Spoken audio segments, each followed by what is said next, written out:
Surprise, surprise, motherfucker! The king is back! అందరికీ నమస్కారం అండి. మీరు చూస్తున్న చెన్నకేశ్వర పడిపల్లి యూట్యూబ్ ఛానల్.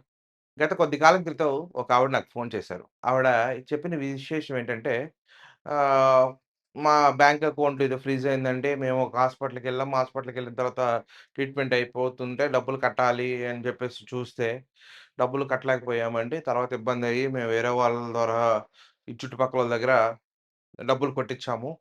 ఆ ప్రాబ్లమ్ అలా సార్ట్ ఔట్ చేసుకున్నాము అని ఆవిడ చెప్పారు. చెప్తే నేనది సరే ఇట్లా బ్యాంక్ అకౌంట్స్ ఫ్రీజ్ చేస్తున్నారు. ఈ 7 డేస్ యాప్స్ గాని, లేదంటే బెట్టింగ్ యాప్స్ గురించి గాని ఫ్రీజ్ చేస్తున్నారని జెప్పేసి అనుకున్నా.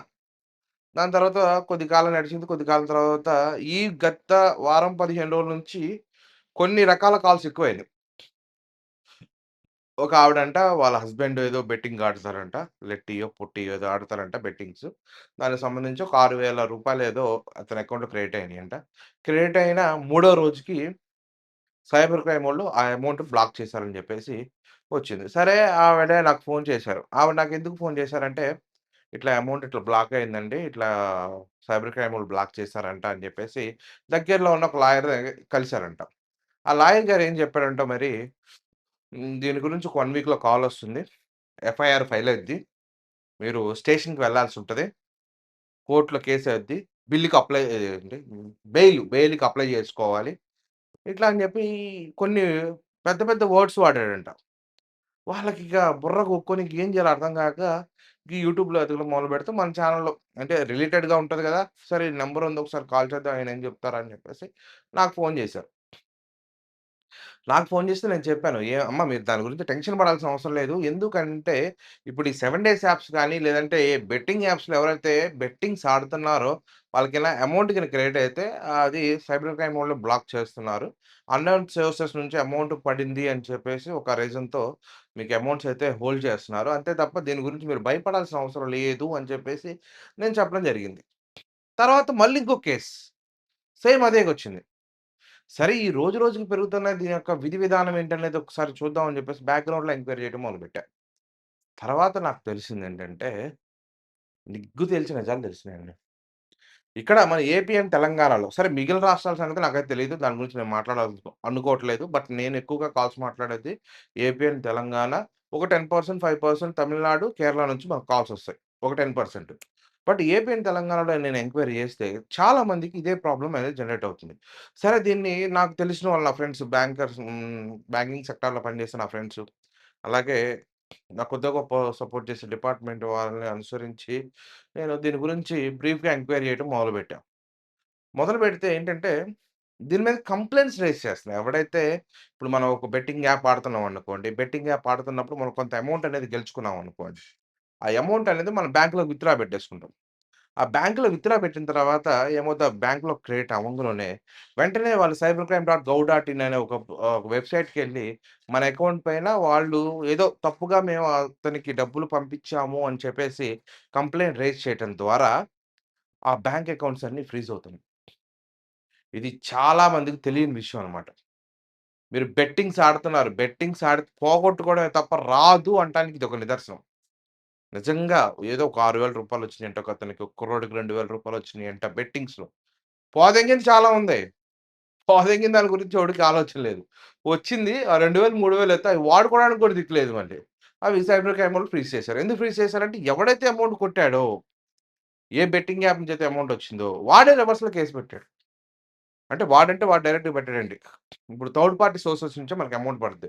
ఇప్పుడు 7 డేస్ యాప్స్ తీసుకోండి. 7 డేస్ యాపు ఒక వెల్త్ స్నాప్ అనే యాప్ ఉంది. లేదా ఫాస్ట్ క్యాష్ అనే యాప్ ఉంది. లేకపోతే ఇంకో యాప్. ఏ అప్లికేషన్ అయినా సరే డైరెక్ట్‌గా దాని సోర్సెస్ నుంచి అమౌంట్ పడదు. ఎప్పుడు గూడా పలానా ఫాస్ట్ క్యాష్ నుంచి అమౌంట్ ఇంత క్రియేట్ అయిందని పడదు. ఎవడో థర్డ్ పార్టీ వెంటనేస్తాడు. ఏదో జిరాక్స్ షాప్ అంటాడు. లేకపోతే శ్రీ దుర్గా ఫైనాన్షియల్ సర్వీసెస్ అంటాడు. లేకపోతే ఇంకోటంటాడు. వేరే థర్డ్ పార్టీ సోర్సెస్ నుంచి అమౌంట్ అనేది క్రియేట్ అవుతది. అంతేగాని ఏ రోజు కూడా డైరెక్ట్‌గా అమౌంట్ అనేది దాంట్లో ఆహ్, అప్లికేషన్ మీద ఒక బ్యాంక్ అకౌంట్ ఉండదు. ఏముండదు. అండ్ సెకండ్ థింగ్ మనం రిటర్న్ కట్టేటప్పుడు గూడా 7 డేస్ అప్లికేషన్స్‌లో అనుకోండి. మనం రిటర్న్ కట్టేటప్పుడు గూడా ఎగ్జాక్ట్‌గా ఆ పేరనేది ఉండదు. వేరే వాడి పేరు ఏదో అరుణ్ సింగ్ అనో, గోపాల్ అనో, భోపాల్ అనో, గాడిది గుడ్డనో, గొంగూర తొక్కనో, వాడిదొక UPI ID, UTR number box. ఇదొక సెపరేట్ గేట్‌వే ఇది.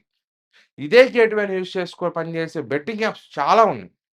డైరెక్ట్‌గా ఇవి ఫోన్‌పే‌లోకి రీడైరెక్ట్ కూడా అవ్వవు. దయచేసి వీళ్ళందరికి చెప్పేదేంటంటే, మీ అకౌంట్ ఫ్రీజ్ అయినంత మాత్రం మీరు భయపడాల్సిన అవసరం లేదు. మీరు ఏ కోర్ట్‌కి వెళ్ళాల్సిన అవసరం లేదు.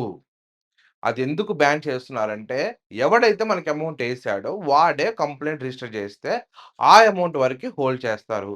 అది కూడా సైబర్ క్రైమే చేస్తుంది. సైబర్ క్రైమ్ నిజాలు నిగ్గు తేల్చిన తర్వాత, మీకు మళ్ళీ మీ బ్యాంక్ అకౌంట్ అనేది ఆటోమేటిక్‌గా అన్‌ఫ్రీజ్ అవుతుంది. అంతే తప్ప మీరు దాంట్లో భయపడాల్సిన విషయం ఎంత మాత్రము లేదు. అని మీకు క్లారిటీగా చెప్పదలుచుకొనున్నాను. అండ్ ఇంకొక మేజర్ విషయం ఏంటంటే, చాలా మందికి తెలియని విషయము అది తెలియని విషయం అనాలో, తెలియజెప్పే విషయం అనాలో నాకైతే తెలీదు కానీ, వాస్తవంగా చూసుకున్నట్టయితే ఇప్పటికి గూడా అదే విధంగా బాధపడే వాళ్ళు చాలామందున్నారు. మీరు దయచేసి మీ చుట్టుపక్కల ఎవరైనా సరే బ్యాంక్ అకౌంట్ ఫ్రీజ్ అయిందని మీకు చెప్తే, ఇలా అని చెప్పేసి వాళ్ళని భయపెట్టొద్దు. కేసొస్తది. పోలీసులు తీసుకెళ్తారు. స్టేషన్‌లో పడేస్తారు. ఇరగదంతారు. ఇయన్నీ వద్దు. నిజాలు నిగ్గు తేల్చిన తర్వాత ఒకవేళ మీ హస్తం గనక ఉంది. మీరే పెద్ద ఫ్రాడు అని తెలిస్తే అప్పుడు తీసుకెళ్ళి లోనేస్తారు. ఎందుకని చెప్తున్నానంటే, ఈ మాట ఎందుకొచ్చిందంటే, ఇప్పుడు మనకు ఫోను చేసేవాళ్ళందరూ నిజాలు చెప్పరు. ఒకడు ఫోను చేస్తాడు. నేను 3000 లోన్ తీసుకున్నా అంటాడు. స్క్రీన్ షాట్‌లు బెటరా బాబు అంటే 70,000కో, 80,000కో పెడతాడు. నిజం. ఇది వాస్తవం. నేను చూడకుండా ఏ పని చేయకూడదని అందుకే ఫిక్స్ అయినా. అండ్ ఇంకొక చిన్న కామెంట్ ఒకటి నేను చదవడం జరిగింది. ఆ కామెంట్ విషయం ఏంటంటే, వీడు 4 సంవత్సరాల నుంచి వీడియోస్ చేస్తున్నాడు. 4 సంవత్సరాల నుంచి వీడియో చేస్తున్నాడు. వీడు 7 డేస్ యాప్స్ తప్ప మంత్లీ యాప్స్ గురించి చెప్పడు. ఈడొక ఫ్రాడు అని జెప్పాడు. అసలు మంత్లీ యాప్స్ గురించి ఎందుకు చెప్పాలి? మంత్లీ యాప్స్ ఏం జేస్తాయి? ఎవ్రీ మంత్ నెల ఇంత ఈఎంఐ చొప్పున వసూలు జేసుకుంటాయి. అది గూడా తప్పా? వాటిని గూడా ఎగదెంగేలా చెప్పాలంటే అప్పుడు దేశ ఆర్థిక వ్యవస్థ మీదే భారం ఏసినట్టు. దేశ ఆర్థిక వ్యవస్థ మీదే ఎఫెక్ట్ పడుతుంది. ఇది వాస్తవం. ఇది నిజం. దయచేసి కొన్ని చెప్పకూడనివి ఉంటే, కొన్ని చెప్పేవి ఉంటే 7 డేస్ యాప్స్ గురించి మాత్రమే కాల్ చేయండి. ఈ బ్యాంక్ అకౌంట్స్ గురించి భయపడాల్సిన అవసరం లేదు. దయచేసి అర్థం చేసుకోండి. అసలు దీని గురించి ఆలోచనే వద్దు. ఒకవేళ బ్యాంక్ అకౌంట్ ఫ్రీజ్ అయినా ఆటోమేటిక్‌గా అదే అన్‌ఫ్రీజ్ అవుద్ది. కొంత సమయం తర్వాత ఆ కేస్ అనేది క్లోజ్ అయిన తర్వాత కేస్ అంటే మీరు ఏ స్టేషన్‌ల చుట్టూ తిరగాల్సిన అవసరం లేదు. లేకపోతే ఇంకో చోటికి పోయి మీరు డబ్బులు పెట్టాల్సిన అవసరం అంతకంటే లేదు. ఫ్రీజ్ అయిందా? అయితే అవునండి. ఏం కాదు. తర్వాత దాని తర్వాత అన్‌ఫ్రీజ్ అవుతుంది. దాని వెనక ఉన్న సైబర్ క్రైమ్ డిపార్ట్‌మెంట్ వాళ్ళు చూసుకుంటారు. ఎవడు పెట్టింది ఈ కేసు నిజం, పూర్వాపరాలు అన్నీ పరిశీలించి, ఆ తర్వాత అది క్లోజ్ చేస్తారు. ఒకవేళ మీ అకౌంట్‌లో పడ్డ అమౌంటు సరే అది మీది కాదు అనుకున్నప్పుడు ఆ అమౌంట్‌ని తీసేసి మీకు మీ బ్యాంక్ అకౌంట్ అనేది మీకిస్తారు తప్ప, మీరు ఎటువంటి స్టేషన్‌లలో కూర్చోవాల్సిన అవసరం ఉండదు.